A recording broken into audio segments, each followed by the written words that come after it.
Shalom, Bapak Ibu yang terkasih, selamat pagi semuanya.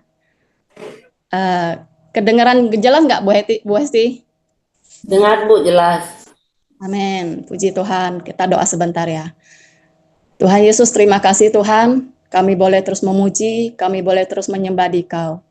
Tuhan Yesus, terus pegang tangan kami, supaya kami terus mengikuti Tuhan sampai akhir hayat kami. Tuhan Yesus, dalam segala persoalan kami, dalam segala pergumulan kami akan tetap percaya kepada Tuhan. Tuhan yang akan memberi jalan keluar, Tuhan yang akan memberi kekuatan, Tuhan yang akan memberi perlindungan. Tuhan Yesus, sampai kami mendapatkan mahkota yang Tuhan janjikan. Tuhan, persiapkan hati kami pagi ini Tuhan, untuk setiap firman Tuhan, sehingga kami punya hati yang lemah lembut untuk menerima setiap firman Tuhan, setiap janji Tuhan. Terima kasih Tuhan Yesus, amin. Puji Tuhan, Bapak Ibu sekalian, lagu yang dibawa Bu Hesti itu banyak ya, ada yang tadinya gembira, ada yang terakhir, satu konsekrasi penyembahan diri kita kepada Tuhan. Bagaimanapun keadaan kita, baik maupun senang ataupun tidak apapun susah, kita akan tetap percaya sama Tuhan sampai akhir hidup kita, sampai kita bisa mendapatkan mahkota yang sudah Tuhan janjikan, yang Tuhan sudah sediakan sama kita. Ini satu pujian yang luar biasa bagi kita. Kita boleh kembali mengulangnya nanti sehingga kita bisa dikuatkan kembali.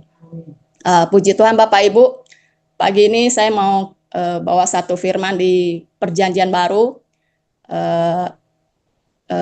Ada orang yang berdosa, ada orang yang tadinya tidak percaya Tuhan, tadinya sudah melakukan banyak perbuatan yang tidak baik, tetapi kalau sudah penentuan Tuhan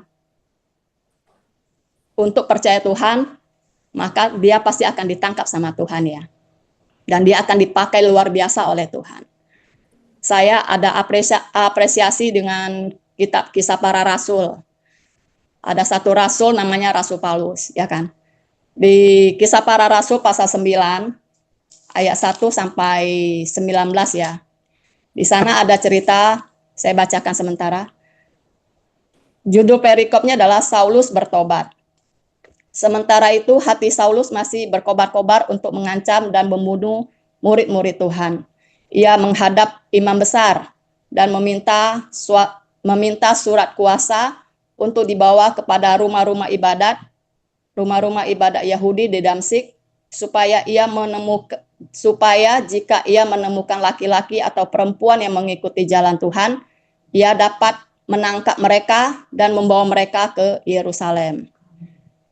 Di ayat 1 dan 2 ini kita bisa melihat Saulus ini yang dulunya belum percaya Tuhan, dia begitu menggebu-gebu untuk menangkap orang yang percaya Tuhan. Bahkan dia meminta surat kuasa kepada imam besar, sehingga dengan surat kuasa itu ia bisa menangkap orang-orang yang percaya Tuhan. Tapi kita bisa lihat di perjalanan Saulus ini, ketika ia sudah mendapatkan surat kuasa ini, ia mau ke Damsyik. Tetapi di dalam perjalanan, dia mendapatkan satu pengalamannya bersama Tuhan. Tiba-tiba ada sinar yang menerangi dia, dan dia terjatuh. Dan ada suara Tuhan yang bertanya, kenapa engkau menyakiti Tuhan? Ada suara ya, dia menjawab, Saulus, di ayat 4, ia rebah ke tanah dan mendengar suara yang berkata kepadanya, Saulus, Saulus, mengapa engkau menganiaya aku? Di ayat 5, jawab Saulus, siapa engkau Tuhan? Jawabnya, akulah Yesus yang kau aniaya itu. Dalam perjalanan, Saulus dipimpin Tuhan untuk mengenal siapakah yang dia aniaya itu. Kemudian dia terjatuh, dan dalam 3 hari dia tidak bisa melihat. Tetapi Tuhan juga memimpin Saulus ini untuk tetap masuk ke kota dan tinggal di satu tempat ya. Dan di dalam ayat ini juga Tuhan datang kepada Ananias, murid Tuhan. Dia datang kepada Ananias, Dia mengatakan bahwa Ananias, kamu harus ke rumah ini untuk bertemu satu orang ini ya. Satu orang ini akan saya pakai untuk pemberitaan Injil Tuhan. Tetapi di sini ada sedikit penolakan dari Ananias ya. Dia bilang, Tuhan, orang ini sudah terkenal banyak melakukan kejahatan. Bahkan dia sudah dapat surat untuk bisa menangkap dan membunuh orang-orang yang percaya Tuhan. Mungkin kalau bagi kita Bapak Ibu, ketika kita melihat orang yang sudah jahat sekali, kita mungkin ada seperti Ananias ya. Mungkin nggak sih orang ini bisa percaya Tuhan? Mungkin nggak orang ini bisa diselamatkan? Tetapi kita bisa melihat ya, betapa kuasa Tuhan itu sangat ajaib dan mustika. Dia tidak melihat setiap dosa manusia, tetapi dia bisa melihat ada kemampuan orang itu ketika dia bertobat. Ketika dia mau percaya Tuhan, dia pasti bisa melakukan banyak hal di dalam pekerjaan Tuhan. Di sini ada bilang di ayat 15 ya, namun firman Tuhan kepadanya, pergilah, sebab orang ini alat pilihan bagiku, untuk memberitakan namaku di hadapan bangsa-bangsa lain, serta raja-raja dan orang-orang Israel. Puji Tuhan ya, kalimat ini, orang ini adalah pilihanku bagiku, untuk memberitakan nama Tuhan di hadapan bangsa-bangsa lain, serta raja-raja dan orang-orang Israel. Orang seperti Saulus yang tadinya punya hati yang berkobar-kobar untuk menangkap, untuk membunuh orang-orang yang percaya Tuhan, tetapi dengan kuasa Tuhan, dia yang ditangkap oleh Tuhan untuk nantinya bisa memberitakan firman Tuhan ke bangsa-bangsa banyak orang dan ke raja-raja yang lainnya. Bapak Ibu, ini juga menjadi satu pelajaran bagi saya. Seringkali kita memandang orang yang sudah berbuat jahat, sudah berbuat dosa, sepertinya tidak ada pengharapan. Sepertinya akhir hidupnya ya akan susah. Tetapi di dalam Tuhan masih ada pengharapan. Masih ada kesempatan. Jika Tuhan sudah memilih, bagaimanapun keadaan kita, kita pasti akan dikembalikan, dipulihkan lagi. Dan setelah Saulus ini ditumpang tangan oleh Ananias, maka ia bisa kembali melihat. Dan dia percaya Tuhan dan dibaptis. Kemudian mereka berkumpul sama-sama untuk memberitakan firman Tuhan. Bapak Ibu, kemudian Saulus ini diganti nama dengan Paulus ya. Paulus ini dengan giatnya memberitakan firman Tuhan. Dia mendapatkan karunia, dia mendapatkan kuasa dari Tuhan yang sangat-sangat ajaib ya. Waktu digigit ular, dia juga tidak mati karena ularnya binasa. Waktu ada ombak di kapal, dia juga bisa melewatinya. Dan dia juga dapat penglihatan demi penglihatan dan pernyataan dari Tuhan.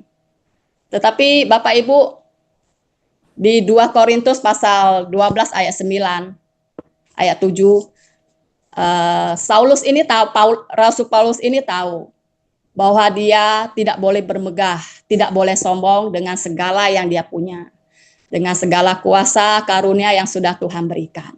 Ya, di ayat 7, di 2 Korintus pasal 12 ayat 7 saya bacakan. Dan supaya aku jangan meninggikan diri karena pernyataan-pernyataan yang luar biasa itu. Aku diberi suatu duri di dalam dagingku, yaitu seorang utusan iblis untuk menghantam aku. Tetapi hal itu aku sudah 3 kali berseru kepada Tuhan, supaya utusan iblis itu mundur dari hadapanku.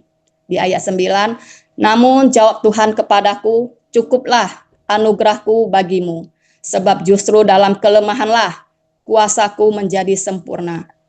Sebab itu aku terlebih suka bermegah atas kelemahanku, supaya kuasa Kristus turun menaungi aku. ayat 10. Karena itu aku senang dan rela di dalam kelemahan, di dalam siksaan, di dalam kesukaran, di dalam penganiayaan dan kesengsaraan karena Kristus. Sebab jika aku lemah, aku kuat. Amin. Rasul Paulus yang sudah punya karunia, punya kuasa, dia pun ada sakit. Ya, dan dia tahu sakit ini dia sudah berdoa sama Tuhan sampai 3 kali. Tetapi jawab Tuhan, cukuplah anugerahku bagimu. Di dalam kelemahanlah kuasa Tuhan akan ternyatakan. Saudara, Bapak Ibu, kadangkala seseorang yang sudah punya kuasa, punya karunia, apapun itu bisa jatuh di dalam kesombongan. Tetapi di sini kita bisa melihat bahwa Rasul Paulus dia diingatkan untuk tidak bisa bermegah, untuk tidak boleh sombong dengan duri yang ada di dalamnya. Dia akan selalu ingat dengan sakitnya ini bahwa semua yang Rasul Paulus dapat itu pun karena belas kasihan Tuhan. Ketika dia ingin bermegah atau mungkin ketika dia ingin sombong, dia bisa merasakan sakit di dalam tubuhnya dan dia tahu dia tidak punya hak untuk bermegah dan sombong hati. Karena semuanya itu adalah pemberian dari Tuhan. Karunia, kuasa dari yang Rasul Paulus dapat itu adalah dari Tuhan sendiri. Di dalam segala kelemahan, di dalam segala kesakitan, ada Tuhan yang memberi karunia yang cukup untuk Rasul Paulus ini menerima sakit ini. Bapak Ibu, dari kisah ini saya ambil poin. Yang pertama, ketika orang yang berdosa, sepertinya tidak ada pengharapan, tetapi di dalam Tuhan itu ada pengharapan. Di dalam Tuhan masih ada kesempatan untuk kita bisa bertobat, untuk kita bisa memulai kehidupan yang lebih baik lagi, jauh dari setiap dosa. Yang kedua, saya melihat di Ananias, murid Tuhan, seringkali kita punya konsep melihat orang yang sudah sangat berdosa itu tidak ada harapan. Supaya kita juga bisa menghilangkan konsep ini ya. Bagaimanapun keadaan manusia, dia ada kesempatan untuk bisa percaya Tuhan. Supaya kita juga boleh taat dengan perkataan Tuhan. Jadi bukan kita aja yang percaya Tuhan diselamatkan, tetapi orang-orang yang belum percaya Tuhan, hidup di dalam dosa, mereka masih ada kesempatan untuk percaya Tuhan.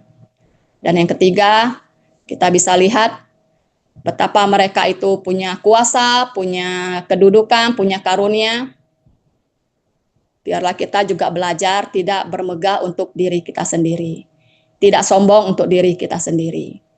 Kita bisa merasa apa yang kita dapatkan itu hasil jerih lelah kita. Padahal semua yang kita dapatkan itu sumbernya adalah dari Tuhan. Tuhan yang memberi. Supaya kita juga boleh baik-baik memakai setiap yang kita punya untuk Tuhan Yesus ya. Jangan dipakai untuk bermegah, sombong hati. Tetapi semuanya kita boleh ingat. Semua yang sudah Tuhan beri itu karunia dari Tuhan. Kalaupun kita memang ada kelemahan, ada kekurangan, mungkin ada sakit, tetapi kita boleh lihat setiap kelemahan, kesakitan kita, ada karunia Tuhan yang mencukupi. Ada karunia Tuhan yang menopang kita. Sehingga hari-hari kita bisa keluar satu ucapan syukur sama Tuhan. Puji Tuhan, Bapak Ibu, demikian firman saya hari ini. Amin. Kita berdoa sebentar ya. Tuhan Yesus, terima kasih untuk firman-Mu pagi ini. Biarlah kami boleh menjadi orang yang percaya kepadamu sepenuhnya, dengan iman terus mengandalkan Tuhan, sampai kapanpun, dalam segala situasi apapun, Tuhan yang menjadi anugerah kami, Tuhan yang menjadi kasih karunia kami yang cukup untuk kami pakai. Sehingga kami boleh terus bersyukur, boleh mengucap terima kasih untuk setiap yang Tuhan sediakan kami. Tuhan Yesus, bawa kami yang ada di Zoom ini Tuhan, boleh tetap percaya dan yakin setiap jalan Tuhan sudah beri. Pintu-pintu Tuhan juga buka, sehingga kami boleh terus berjalan digandeng oleh tangan Tuhan, sehingga kami tidak akan terlepas, kami akan terus berjalan bersama Tuhan. Tuhan Yesus, terima kasih. Amin.